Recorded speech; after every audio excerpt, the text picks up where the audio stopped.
نحمده ونصلي على رسوله الكريم أما بعد فقد قال الله تعالى في كلامه المجيد وفرقانه الحميد فأعوذ بالله من الشيطان الرجيم بسم الله الرحمن الرحيم حميم والكتاب المبين إنا أنزلناه في ليلة مباركة إنا أنزلناه في ليلة مباركة إنا كنا منذرين فيها يفرق كل أمر حكيم فيها يفرق كل أمر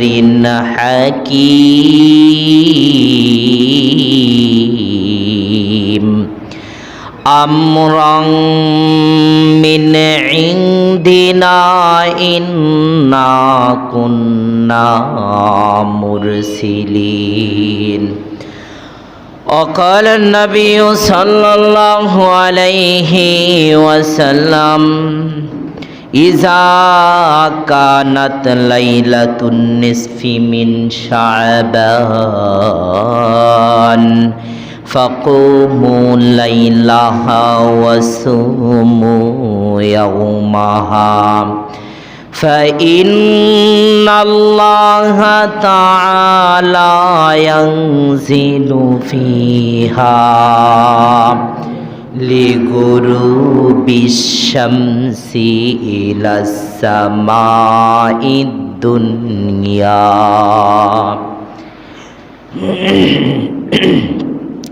لغروب الشمس إلى السماء الدنيا فيقول ألا من مستغفر فأغفر له ألا من مسترزق فأرزق له ألا مبتلا فأعافيا ألا كذا ألا كذا حتى يطلع الفجر رواه ابن ماجه كما قال النبي عليه الصلاة والسلام اللهم صل على جسد محمد في الأجساد وصل على قلب محمد في القلوب وصل على قبر محمد في القبور وصل على روح محمد في الأرواح الحمد لله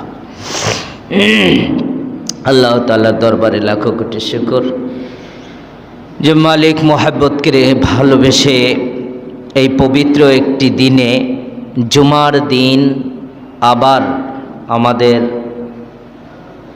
বর্তমান ডেট অনুযায়ী যে দিনের অপেক্ষায় মুসলমানরা থাকে শবে বরাত তার একটি দিন আমাদের মাঝে আসছে যেটি মুসলমানদের জন্য উৎসব এই একটি দিনে আমরা উপস্থিত আরাফার দিন এবং হজের দিন গরিবের ঈদের দিন জুমার দিন এই পবিত্র দিন সব দিনের নির্যাসে বরকতময় একটি সময় আল্লাহ আমাদের আল্লাহর কুদরতি পায়ে সিজদা করার জন্য লক্ষ মায়ে থেকে নির্বাচিত করে লক্ষ মায়ের সন্তান থেকে পছন্দ করে আল্লাহ আমাকে আপনাকে ভালোবেসে মোহাব্বত করে মসজিদে আসার জন্য তৌফিক দান করেছেন এই জন্য ভালোবাসা ও যার মনে জোরে সোরে মালিকের দরবারে শুকরিয়া আদায় করি আলহামদুলিল্লাহ। পক্ষান্তরে কত ভাইয়েরা রয়েছেন এই মুহূর্তে আজকের দিনে এই সময়ে মসজিদে আসার জন্য কত প্রকার চেষ্টা করতেছে, কিন্তু দুনিয়াবি ঝামেলা, রোগ ব্যাধি, অসুস্থতা, ব্যস্ততা সব মিলে সে আসার জন্য সুযোগ মিলাইতে পারছে না। এমন আছে কিনা বলেন? শুধুমাত্র আল্লাহর রহমত, বরকত আর দয়া মায়া ছাড়া আল্লাহর ইবাদত করার কোনো সুযোগ নাই। অনেকে অসুস্থ হয়ে মালিককে বলে, আল্লাহ তুমি আমাকে সুস্থ করে দাও, আমি ইবাদত করব, ঠিক কিনা বলুন? কিন্তু সুস্থতা অবস্থায় কিন্তু শয়তানের ধোকায় পড়ে ইবাদত করতে পারে না। তা আল্লাহ আমাকে কত পছন্দ করেন, কত ভালোবাসেন যে আল্লাহ নিয়ে এসেছেন এবং বসার, শোনার, ইবাদত করার সুযোগ দিয়েছেন। আবারও মালিকের দরবারে আমরা শুকরিয়া আদায় করি, আলহামদুলিল্লাহ। বিশ্ব নবীকে মেসেজ করেছেন যে এই দিন শবে বরাত 14ই দিবাগত রাত্রি, এটা হলো আগাম সংবাদ মাহে রমজানের প্রস্তুতি। আমরা মেজবান খাওয়াবো, সেই মেজবানের জন্য কাটা ছেঁড়া প্রস্তুতি করি, ঠিক কি না বলেন? এই প্রস্তুতিমূলক দিন আমি তোমাদেরকে দিলাম, প্রস্তুতিমূলক মাস তোমাকে দিলাম, তুমি প্রস্তুতি নাও, রোজা রাখো, কেমন লাগে দেখো। রোজা রাখার পর বুঝতে পারবে যে রোজাটা কি জিনিস। এর মানে আসছে আমাদের 14 দিন পর মাহে রমজান, তার একটি প্রস্তুতি মুকাদ্দামাতুল জাইশ বলা হয় আরবিতে। এর মানে হলো কোনো জায়গায় যাওয়ার আগে একজনকে দূত পাঠানো যে রাস্তা ক্লিয়ার আছে কিনা, রাস্তা ক্লিয়ার আছে কিনা। বর্তমান যুগে যদি বলা যায় তাহলে পিয়ন বা বডিগার্ড পাঠানো বা 4-5টা গাড়ি সামনে আগে রাখা, এরপরে এমপি মন্ত্রী পিছনে থাকা, যে কোনো প্রকার বিপদ যেন না হয়, রাস্তা ক্লিয়ার করে দাও। আমাদের প্রধান উপদেষ্টা আসতেছে, ঠিক কিনা বলেন?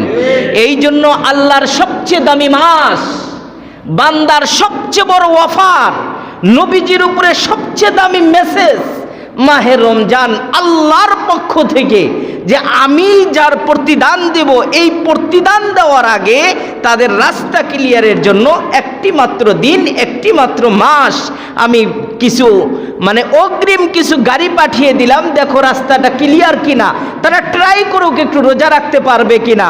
এই জন্য নবীজিকে মেসেজ করেছেন, সেই মহামানবের উপরে আমরা দরুদ প্রেরণ করি, সাল্লাল্লাহু আলাইহি ওয়াসাল্লাম। সম্মানিত সুধী, পবিত্র কোরআনের সূরাতুদ দুখান থেকে আয়াতে কারিমা তেলাওয়াত করেছি। আল্লাহ রব্বুল আলামিন এক এক সূরার ভিতরে, এক একটি আয়াতের ভিতরে এক একটি মেসেজ দিয়েছেন। আল্লাহর এই অসংখ্য মেসেজের মধ্যে থেকে ছোট্ট একটি মেসেজ আমরা আজকে আলোচনা করব। আয়াতটির তর্জমা শুনবো, বুঝবো, এই আয়াতের মূল শানে নুজুলটা কি আমরাও এটা জানবো ইনশাআল্লাহ। পবিত্র কোরআনে আল্লাহ রব্বুল আলামিন অসংখ্য আয়াত এবং সূরার মাধ্যমে যে ঘোষণা দিয়েছেন, বান্দাদের রাস্তা ক্লিয়ার করেছেন, বান্দাদেরকে মেসেজ করেছেন শুধুমাত্র কেবলমাত্র আল্লাহর ভালোবাসা দিয়ে, যে বান্দা তো ভুল করবে। জাহিলিয়াতের যুগে মানুষ কত বর্বরতার অবস্থার মধ্যে ছিল, ছেলে মেয়ে কোনো প্রকার ভেদাভেদ ছিল না। বান্দাকে আল্লাহ কতটা ভালোবাসেন যে তাদের এই গুনাহ থেকে বাঁচার জন্য, তারা যেন জাহান্নামের ইন্ধন না হয়, এই ইন্ধন থেকে বাঁচার জন্য মুহাব্বত করে একজন মানুষকে প্রেরণ করেছেন। তার মাধ্যমে একটি পাঠ্যপুস্তক দিয়েছেন, একটি বই দিয়েছেন, ঐশী বাণী দিয়েছেন, একটি গাইডলাইন দিয়েছেন, যার মাধ্যমে আমি আল্লাহ যে ভালোবাসি প্রমাণ করতে গিয়ে বান্দা যেন গুনাহ না করে, তারা যেন জান্নাতে যেতে পারে, তার জন্য একটি রাস্তা করে দিলাম। বলেন সুবহানাল্লাহ। এই জন্য নবীর নাম হলো রহমত, আর আল্লাহ স্বয়ং রহমত নাজিল করেন। এটা ভালোবাসা ছাড়া, আল্লাহ যে বান্দাকে ভালোবাসেন তার প্রমাণ করেছেন। গত জুমায় আলোচনা করেছিলাম যে ভালোবাসার প্রথম অধিকার, প্রথম স্থান, সর্বোচ্চ স্থানে থাকবেন আমার রব, ঠিক কিনা বলেন? এরপরে থাকবেন বিশ্ব নবী রাহমাতাল লিল আলামিন, এরপরে থাকবেন আমার বাবা মা, এরপরে থাকবেন আত্মীয় স্বজন, বন্ধু বান্ধব, ছেলে সন্তান। এছাড়া যদি আমরা ভালোবাসার অন্য কোনো রাস্তা বেছে নেই, এটা হারাম হবে। এটা কি হবে? হারাম হবে, গুনাহ হবে। আমার ভালোবাসার প্রথম অধিকার যারা, তাদেরকে আগে ভালোবাসতে হবে। এরপরে আল্লাহ ভালোবাসার একটি রাস্তাও বর্ণনা করেছেন। তোমার সন্তান, তোমার স্ত্রী ভালোবাসার পর তুমি তোমার স্ত্রীকে ভালোবাসতে চাও, তুমি একজন বেগানা নারীকে ভালোবাসতে চাও, ভালোবাসার রাস্তা বলে দিলাম। তুমি 4টা কাজ করে তাকে বৈধভাবে বিবাহ করার পর ভালোবাসো। প্রত্যেকটা হরফে, প্রত্যেকটা কথায়, প্রত্যেকটা বিনিময়ে আল্লাহ তোমাকে নেকি দান করবে। বলেন সুবহানাল্লাহ। আমার আলোচনার ধারাবাহিক ছিল 5 ওয়াক্ত নামাজ কোথায় থেকে এসেছিল। এর মধ্যে আপনাদের এশার নামাজের বিস্তারিত আলোচনা হয় নাই, বিতরের নামাজের হয় নাই। ইনশাআল্লাহ আগামী জুমাতে যদি সুযোগ হয় আলোচনা করব এশার নামাজ কোথায় থেকে এসেছে। আমাদের ফজরের নামাজ ছিল আদম আলাইহিস সালাম, জোহরের নামাজ ইব্রাহিম আলাইহিস সালাতু ওয়াস সালাম, আসরের নামাজ ইউনুস এবং উজাইর আলাইহিস সালাতু ওয়াস সালাম, মাগরিবের নামাজ দাউদ আলাইহিস সালাম এবং ইয়াকুব আলাইহিস সালাতু ওয়াস সালাম, এশার নামাজ মূসা কালিমুল্লাহ, বিতরের নামাজ ছিল বিশ্বনবী রাহমাতুল লিল আলামিন। বলেন সুবহানাল্লাহ। ধারাবাহিক আলোচনা আসবে। আজকের যে দিন আপনারা জানেন আমি প্রশ্ন উত্তরের মাধ্যমে আলোচনা করি। বলুন আজকের ইংরেজি মাস হিসাবে 14 তারিখ। কয় তারিখ? একটু কথা বলেন, আলোচনায় যাব ইনশাআল্লাহ। কয় তারিখ? আপনাদের ভালোবাসায় আলোচনা করব। কেন? আমি অসুস্থ, এই জন্য একটু সারা দেন, আলোচনা করতে পারবো ইনশাআল্লাহ। তা আজকের তারিখ কত? 14ই ফেব্রুয়ারি। কি তারিখ? 14ই ফেব্রুয়ারি। আমাদের ইংরেজি মাস অনুযায়ী 14ই ফেব্রুয়ারি। এই 14ই ফেব্রুয়ারি ভ্যালেন্টাইন্স ডের যে আলোচনা করেছিলাম, আশা করি যারা বুঝেছেন তারা অবশ্যই পালন করবেন না, এবং যে পন্থা আমি বলেছি সেটাই পালন করবেন। কারণ এই ডেটের কোনো আলোচনা ধারাবাহিক কোরআন হাদিস থেকে পাওয়া যায় নাই। এটা হলো একজন ভ্যালেন্টাইন্স যাজক পোপ জেলিয়াস রোপার কালিয়া থেকে এসেছে। এটার বিস্তারিত আমি আলোচনা করেছিলাম যে 448 খ্রিস্টাব্দের থেকে রোম সম্রাট থেকে পেয়েছি আমরা। একজন জেলারের মেয়ের সাথে প্রেম হয়েছিল, সেখান থেকে অবৈধ একটি প্রথা মৃত্যুবার্ষিকী চলে আসছে। তাহলে এটা মুসলমান পালন করতে পারে না। এখানে পরীক্ষা হলো যে আজকের দিনের জন্য আল্লাহ এমন সিস্টেম করেছেন যে বান্দা কতটা ভালোবাসে আমাকে তার পরীক্ষা হবে। বান্দা কি ওই খ্রিস্টানদের প্রথা পালন করবে, না শবে বরাতে আজকে আমার সাথে প্রেম করবে? সুবহানাল্লাহ। এটা আল্লাহ পরীক্ষা করবেন আপনাকে। আজকের পরীক্ষা খুবই মারাত্মক পরীক্ষা। এমন দিনে আজকে আমাদের ডেট পড়েছে, এদিকে 14ই ফেব্রুয়ারি। বর্তমান যুগ অনুযায়ী খ্রিস্টানের প্রথা, আল্লাহর কোরআন এবং হাদিসের বাণী অনুযায়ী শবে বরাত। এই শবে বরাত নিয়ে পৃথিবীর আনাচে কানাচে, মসজিদ মাদ্রাসায়, অলি গলিতে সবাই বলবে ভাগ্য রজনী। ঠিক কি না বলেন? ভাগ্য রজনী। তাহলে আপনার ভাগ্য আজকে পরীক্ষা হবে যে আপনি কোন দিকে যান। আপনার বিবেক নামক মুফতি যে রয়েছে, এই মুফতিকে আজকে ছেড়ে দিবে আল্লাহ, উন্মুক্ত করে দিবে যে তোমার এই বিবেক নামক মুফতিটা কোন দিকে আজকে যায় আমি দেখব। আল্লাহর বাণীর দিকে যায় না ওই ইহুদি খ্রিস্টানের কালচারের দিকে যায়। একই সময়ে দুইটার সময় আমাদের মাঝে বিরাজমান হবে। একই সময়ে দুইটা দিবস আমাদের মাঝে উপস্থিত হয়েছে। একটি হলো অবৈধ আর একটি হলো বৈধ। এই জন্য ভ্যালেন্টাইন্স ডে বনাম শবে বরাত। ভ্যালেন্টাইন্স ডে বনাম শবে বরাত। যে আপনি কোন দিকে যান, রাস্তা দুইটা খুলে দিল। জাহান্নামেরও রাস্তা রয়েছে, জান্নাতেরও রাস্তা রয়েছে। আমার বান্দা কোন দিকে যায় আজকে আমি পরীক্ষা করব। বান্দা যদি একটু হিজরত করে শুধু ডানের রাস্তাটা পা রাখে, আমি কসম করে বললাম, আমি আল্লাহ নবীকে ঘোষণা করেছেন এই শবে বরাতে চোখের পানি যদি এক ফোঁটা ফালাইতে পারে, আমি বান্দার জীবনের গুনাহগুলো মাফ করে দিব। সুবহানাল্লাহ জোরে বলেন। আর যদি বাম দিকে যান 14ই ফেব্রুয়ারি, আল্লাহ এটা দেখে নেবেন তুমি কত বড় বাহাদুর। এটা আমি দেখবো আজকে। এই জন্য মুসলমান ভাইরা আমার, আমরা মুসলিম জাতি, আমাদের মা বাবা মুসলমান, আমরা দাবিও করি মুসলমান, আমরা কালেমাও পড়েছি লা ইলাহা ইল্লাল্লাহ। আমাদের বিশ্বাস, আমাদের ধর্ম আল কোরআন, আমাদের সব কিছুই হলো আল্লাহর নবীর তরিকা। আর ইহুদি খ্রিস্টানের তরিকা যদি আমি মানি, তাহলে শয়তানের ধোকায় পড়ে যাব। কার ধোকায় পড়ে যাব? শয়তান। এর জন্য আল্লাহ আমাদেরকে কোরআনের বাণী দিয়েছেন, আমরা আপনাদেরকে উপদেশ করতেছি। নবী নাই, নবী চলে গিয়েছেন। আপনি কিয়ামতের ময়দানে হাসরের মাঠে বলবেন যে আমাকে তো কেউ বুঝায় নাই, কেউ বলে নাই যে 14ই ফেব্রুয়ারি ভ্যালেন্টাইন্স ডে, এই বেহাইয়া দিবস পালন করা যাবে না। তখন বলবে না, আমার নবী তো চলে এসেছে, কিন্তু নবীর পরিবর্তে এক শ্রেণীর নবীর দায়িত্ব দিয়ে আমি ওয়ারিশ রেখে দিয়েছিলাম, তারা তো তোমাকে জুমার দিন বুঝাইছে, ঠিক কি না বলেন? শুধু আমি খতিব নয়, বাংলার জমিনে আজকে যতগুলো মসজিদ আছে প্রত্যেকটা মসজিদের খতিব আজকে বয়ান করবে যে 14ই ফেব্রুয়ারি মানা যাবে না। 14ই ফেব্রুয়ারি কি করা যাবে না? মানা যাবে না। সব মসজিদের মুসল্লিরা শুনবে। শোনার পরেও যদি আপনি মানেন, আপনি শোনার পরে, জানার পরে, বোঝার পরে যদি আপনার পায়ে আপনি কুরআন মানেন, কেউ বাধা দিতে পারবে? সম্ভব? বলেন। আপনি জানার পরেও আপনার এই মেয়েকে যদি বের করে দেন, তাহলে আপনার মতো গাদা আর বোকা আছে দুনিয়ার? না। তাহলে তো জাহান্নাম আপনার জন্যই নির্ধারিত হবে। এই জন্য দুঃখের সহিত বলতে চাই, আমি আমার সন্তানকে পাহারা দেব, আমি তার জন্য একজন নেতা, তার জন্য আমির। হাদিস শরীফে, মুসলিম শরীফের হাদিস, তিরমিজিতে নিয়ে আসছে, আবু দাউদে 86 তার 6 কিতাবের ভিতরে নিয়ে আসছে, কুল্লুকুম রাইন ওয়া কুল্লুকুম মাসউলুন আন রাইয়াতিহি। তুমি তোমার ফ্যামিলির জন্য, তুমি যদি চেয়ারম্যান হও সমাজের জন্য, জাতির জন্য, সরকার হলে দেশের জন্য, রাষ্ট্রপতি যদি হও পুরা পৃথিবীর জন্য, সবার জন্য স্থান অনুযায়ী তোমাকে নেতা বানানো হলো, অভিভাবক বানানো হলো। সুতরাং তুমি তোমার ফ্যামিলিকে দেখাশোনা করো।